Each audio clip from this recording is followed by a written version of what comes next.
So some basic warm down exercises. Ankles. Starting maybe foot on a bench or something like that. Hands can come down onto it. The back heel goes away, and what you're trying to do is just trying to get that sense of stretch into the front ankle, so that this ankle is folding, and you're just kind of working on the position of the knee over the mid-foot line, and you can either move in and out of it. But what's quite nice sometimes is just to hang into there and actually let the length of the Achilles and the calf just stretch out. And if you've got the optimum load through your body weight, which is perfect, then you can just feel that stretch and that pressure. The other option is to do this in a standing position with the feet wide, so triangle, and then tracking this heel in line with the ankle joint, this heel in line with the ankle joint and midfoot, bending the knee forwards but keeping the back heel down. And again, that could be a chair base you've got underneath you. You can just use it to provide a little bit of support. You can go forwards and backwards into it. So you can really stretch into those calf muscles, those ankle joints. And the better or the truer the angles are, if you look at the alignment of the feet, the knee should be coming forwards over the ankles. It shouldn't be kind of here or there. So we want that really nice flat foot position ideally. So something like that. So you do maybe up to a minute or so if you're standing static, maybe even longer, but a minute's long enough, isn't it? You've had enough by then, most of us. The other one, I would think tens, something like that, just to get some movement forwards and backwards, trying to increase the distance between the feet over time so that you get that extra little bit of magic range going into the ankles. The other ankle stretch that we had was side to side. And so we're looking at ideally something like a double wedge. I don't know, it could be a couple of bits of gutter or something like that. And because you always like to be on the outer border of the feet, just taking them a little bit apart so you can stand in parallel high, and then just holding that shape. Now, get the foot as low as you can, as flat as you can in that inward, so what's that? That's supination, isn't it? And then thinking about how you bend your knees and come into your squat down and just kind of load it in that position. It'll feel kind of really strange and unusual and not very nice, maybe a little bit.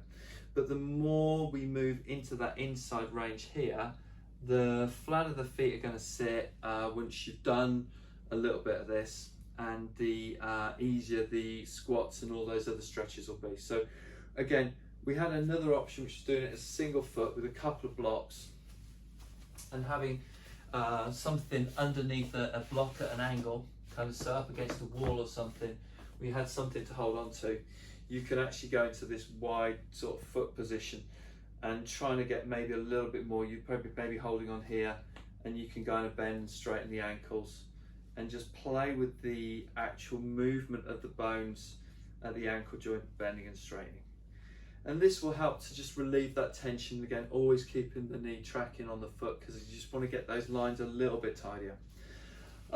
So we've got that. We've got the psoas stretches. So we go into a kneeling position. We would have something maybe under the back knee to make it a little bit easier. We've got the pelvic tuck, and we've got the hands on the knee. And this knee is behind the foot. And then as you kind of stretch the knee forwards, the psoas will stretch. So we're going to add in a little bit of side bend to that. We want the knee in line. And we want to go into a little bit of a side reach up on this side reach down on that. So you can put the hand on the thigh if you want a little bit of help. And then as you drift, keep the tuck.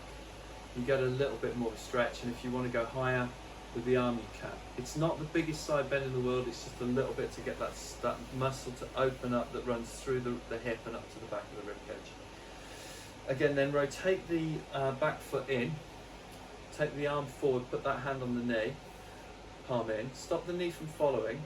You can start to open the body, taking the arm wide and gliding back and coming forwards. And then you can lift the arm into the air and open around. So it's kind of just like a little bit of an open and close stretch. Again, do a couple, 3 with a psoas, couple of 3 of just this kind of arm circle, or a simple arm opening. It's just going to create that little bit of open through the hip. What you're trying to do is keep the hip and the shoulder balanced together. Left and right as always. We've got the little bit of a rock with the inner thigh stretch. So you want to kind of create a triangle position, but with a bent knee on this side. And then with something in front of you to just support the weight of your body, you can kind of rock the hip back, lift the heel up, kind of moving into that stretch, coming forwards and backwards.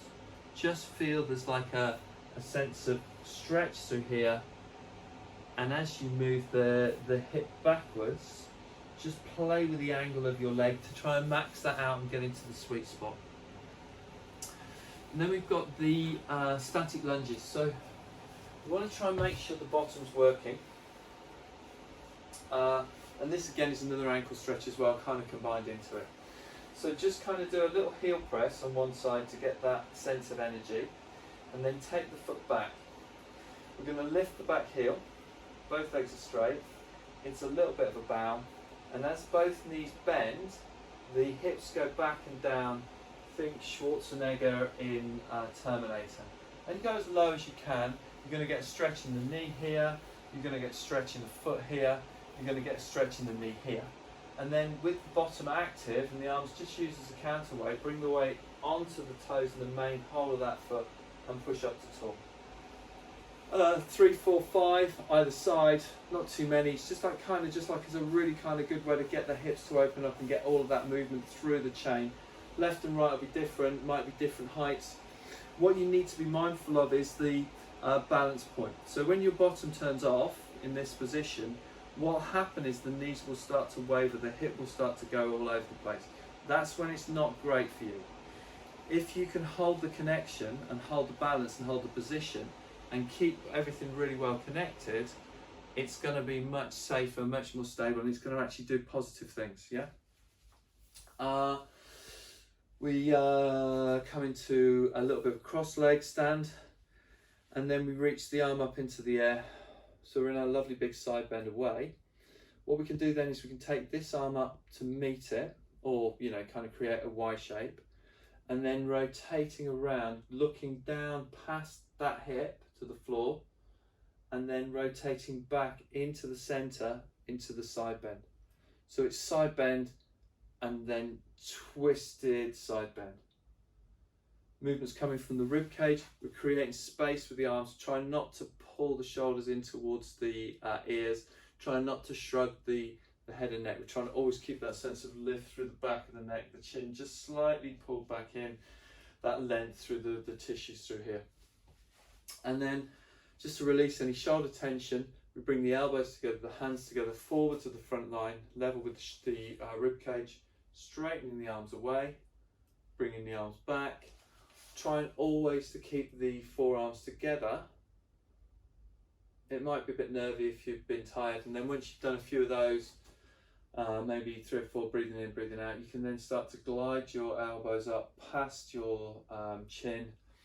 Again, keep them together, and just think about this as how we place the shoulders on the body, opening and closing these tissues all around here to make room, to make space. Final bit would be then a roll down.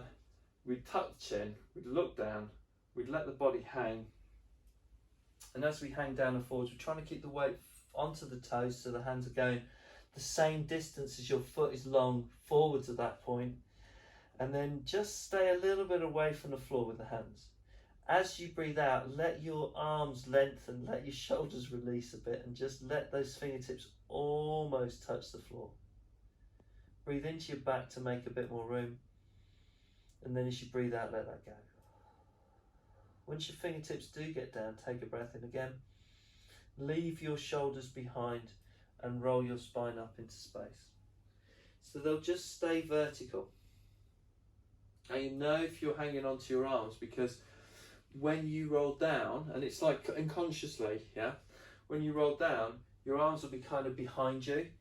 What if they're really free, they will just hang vertical like a plumb line, yeah? And that's the sensation of that is a really nice place for you to be. And we know that left really wants to stay just a little bit connected in. So let it go, let it be free. Okay, hope that makes sense. I'll upload and send a link. Let me know if it works. Have a great Christmas and New Year. Bye.